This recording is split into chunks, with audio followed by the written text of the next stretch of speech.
नमो तस्स भगवतो अरहतो सम्मा संबुद्धस्स। सभी मित्रों को सप्रेम नमो बुद्धा, जय भीम। बौद्ध भारत में आपका स्वागत है।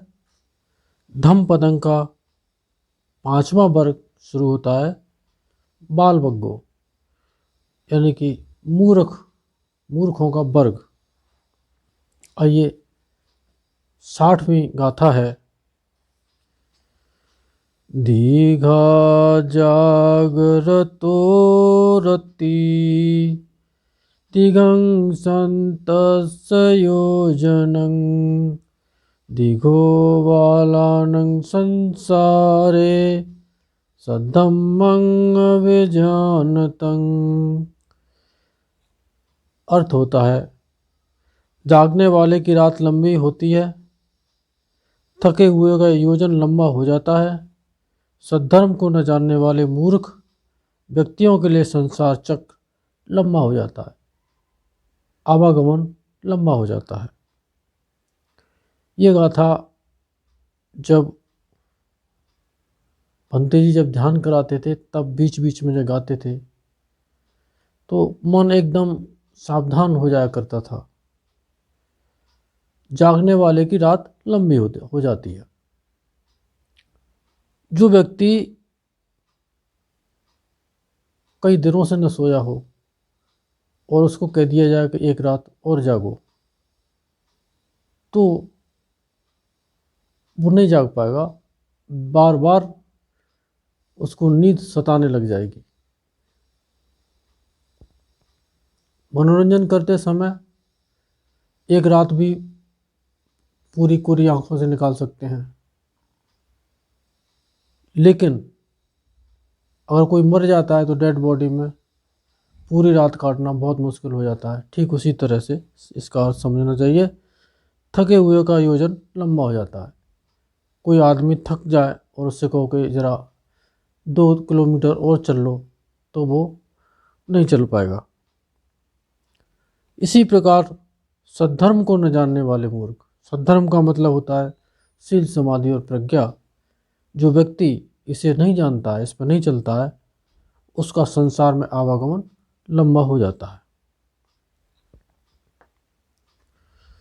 चरंचेनाधिगच्छेय सेयं सदसिमत्तनो एकचर्यं दृढं कैरा नत्थि बाले सहायता।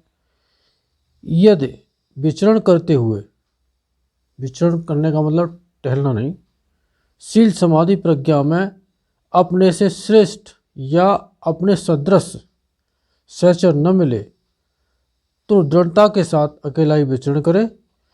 मूर्ख व्यक्तियों से सहायता नहीं मिल सकती। शील, समाधि और प्रज्ञा के रास्ते में जब कोई व्यक्ति चल रहा है, कदम कदम करके, और इस मार्ग में चल रहा है, तो यदि कोई अपने से ज़्यादा ज्ञानी है, ध्यानी है, ऊंची अवस्थाओं वाला है, तो बहुत अच्छी बात, और नहीं तो कम से कम बराबर का तो होना चाहिए। और ना हो तो कम से कम जो अभी शुरुआत किए हुआ है शील, समाधि, प्रज्ञा पर चलने का, कम से कम वो होना चाहिए। और ऐसा व्यक्ति, मूर्ख आदमी जो शील, समाधि, प्रज्ञा को जानता भी नहीं है, न सुनना चाहता है, न चलना चाहता है, ऐसा व्यक्ति आपको कोई हेल्प नहीं कर सकता है। क्योंकि धन की जो मदद है वो बहुत ज़्यादा महत्वपूर्ण मदद नहीं है। कोई शारीरिक सेवा की मदद है वो भी महत्वपूर्ण नहीं है। लेकिन जो धर्म की मदद है कि आपका मन एकदम शीतल और शांत हो जाए, तो वो मदद कोई मूर्ख आदमी नहीं कर सकता। 62वीं गाथा है। पुत्ता मत्थि धन मत्थि इति बालो विहन्यति अत्ता हि अत्तनो नत्थि कुतो पुत्ता कुतो धनं। मेरे पुत्र, मेरा धन, इस मिथ्या चिंतन में ही मूर्ख व्यक्ति व्याकुल बना रहता है। अरे, जब यह तन और मन का अपनापा ही अपना नहीं है, तो कहाँ मेरे पुत्र और कहाँ मेरा धन। ये अर्थ स्पष्ट है। 63वीं गाथा है। यो बालो मन्यति बाल्यं पंडितो बापितेन सो बालो च पंडितमानीस सभी बालोतिक बुच्यति। जो मूढ़ होकर अपनी मूढ़ता को स्वीकार करता है, वह इस अंश में पंडित ज्ञानी है, और मूढ़ होकर अपने आप को पंडित मानता है, वह मूढ़ ही कहा जाता है। कोई व्यक्ति अगर गलती कर देता है, भूल हो जाती है, उसे इस बात की जानकारी हो जाती है कि मेरे द्वारा ये गलती की गई है, मेरे से भूल हो गई है, तो या मैं मूर्खता कर रहा हूँ, तो उतने अंश वो पंडित माना जाता है, विद्वान माना जाता है, ज्ञानी माना जाता है। लेकिन जो वह व्यक्ति केवल उसको भ्रम हो गया कि वो पंडित है, बहुत ज़्यादा जानकार है, तो ऐसा व्यक्ति मूर्ख ही कहा जाता है। 64वीं गाथा है। याव जीवम पिचे बालो पंडितं पैरूपासति न सो धम्मं विजानाति दब्बी सुपरसं यथा।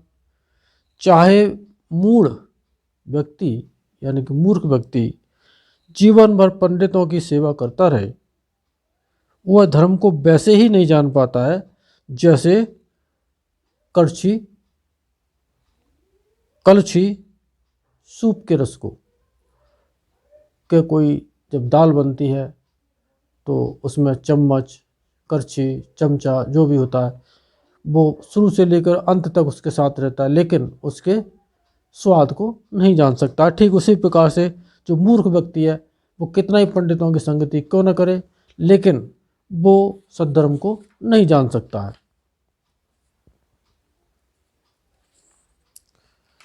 अब 65वीं गाथा है।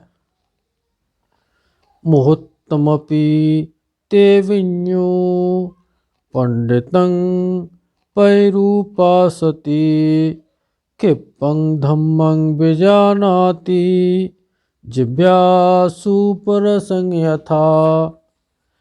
यानी कि चाहे विज्ञ पुरुष मुहूर्त भर ही पंडित की सेवा में रहे, वह शीघ्र ही धर्म को वैसे ही जान लेता है जैसे जीव सूप के रस को, जिब्या सूप के रस को। यानी कि कोई आदमी अगर अक्लमंद है, विद्वान है, पहले से ही उसे सार ग्रहण करने की आदत है, तो वो थोड़े से देर के लिए ही किसी ज्ञानी पुरुष की सेवा में चला जाए तो वो सद्धर्म को जान लेता है, जैसे जीव दाल के रस को जान लेती है और बता देती है कि ये उस चीज़ की दाल है। ठीक उसी तरह से 66वीं गाथा है। चरंती बाला दुम्मेधा अमित्यनेव तना करोन्ता पापकंकमं यं होति कटुकफलं। यानी कि बाल बुद्धि वाले मूर्ख जन अपने ही शत्रु बनकर आचरण करते हैं और ऐसे पाप कर्म करते हैं जिनका फल स्वयं उनके लिए ही कड़वा होता है। यानी कि एक दुश्मन के साथ जो व्यवहार करता है, जो बर्ताव करता है, तो क्या करेगा? दुश्मन को देखना नहीं चाहेगा, तो ये सोचेगा कि ये मर जाए, या फिर वो उसमें ताकत होगी तो मार डालेगा। ठीक उसी प्रकार से जो मूर्ख व्यक्ति होता है, वो ऐसे काम कर डालता है कि वो अपने ही लिए अपने दुश्मन की तरह से काम करता है। जब उसके जब फल आते हैं कड़वे फल आते हैं, दुख देने वाले फल आते हैं, तब उसको एहसास भी नहीं हो पाता कि ये कौन से कर्म का फल आया है, और वो ऐसा सोचता है कि ऐसा तो मैंने कुछ किया ही नहीं था जो मेरे साथ ऐसा हो गया। ऐसा होता नहीं है।